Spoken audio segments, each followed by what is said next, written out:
Hello, meteorologist Brad Warner from Region Weather Live, your YouTube source for weather across the Dakotas and Minnesota, with just a quick look for what we're expecting for thunderstorms over the next couple of days. And so for your Tuesday, we can see we've got our slight risk here in the yellow. That's a 2 out of 5 for the possibility of severe thunderstorms.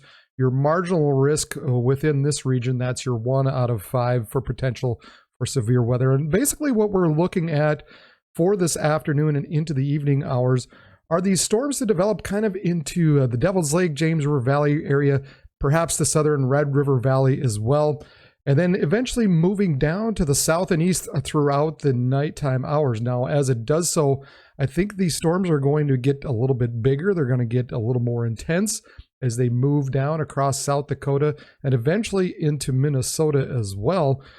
As we can see by 8 o'clock already, we're starting to see those storms rolling through southeast South Dakota, southwest Minnesota before they run through Sioux Falls right around that midnight time frame, perhaps 11 a.m., and then exit out down to the southeast. Now, mostly what we're looking for with these types of storms is going to be hail up to 2 inches and 70-mile-per-hour winds, particularly as these storms really kind of congeal together and develop a line. As we get later in the night, we're probably looking at more of a wind event as we get kind of into that southeast part of South Dakota into the later part of the night. Now for Wednesday, we have just a marginal risk across our area. So that's that 1 out of 5. I do think we'll probably get an uptick somewhere going into tomorrow. We're going to be seeing a slight risk. Once we get to probably late tonight or into early tomorrow morning, we'll see a slight risk somewhere. And basically what we're looking at is for some storms to develop across the central Dakotas and push eastward into the evening hours, perhaps into the northern and into the Red River Valley region in northwest Minnesota.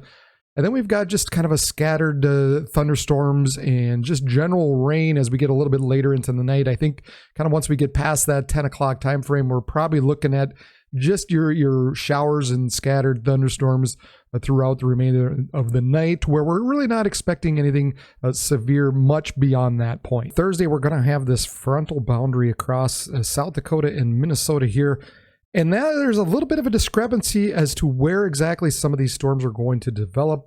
The NAM model has some of these storms developing more so in across the northern parts of Minnesota, perhaps eastern parts of North Dakota as well as a few storms back down into South Dakota. Whereas some of the other models have that front sagging just a little bit further south and have some of those storms developing across southern Minnesota, southeast South Dakota. So Thursday's a little bit more of a toss-up as to where some of these storms are going to develop. I know right now the Storms Prediction Center has the marginal risks more in the south, which kind of makes sense because we're looking at those higher dew points, or at least the possibility of the higher dew points remaining down there in the south. It's the one caveat that might limit some of the possibility of storms further to the south is going to be the amount of heat and not allowing those storms to really develop, because there's going to be a bit of a cap further south just because things are going to be so warm. In fact, let's take a look at our high temperatures for the remainder of the week. Look at this. We're looking at the triple digits down here across South Dakota, upper 90s across southern parts of Minnesota. It's going to be quite toasty across the entire region. Thursday still quite warm, 80s, 90s, some triple digits remaining down in the south. And then on Friday, the north's going to feel the effects of that frontal boundary moving through as we're going to cool off just a little bit into the upper 70s to around 80.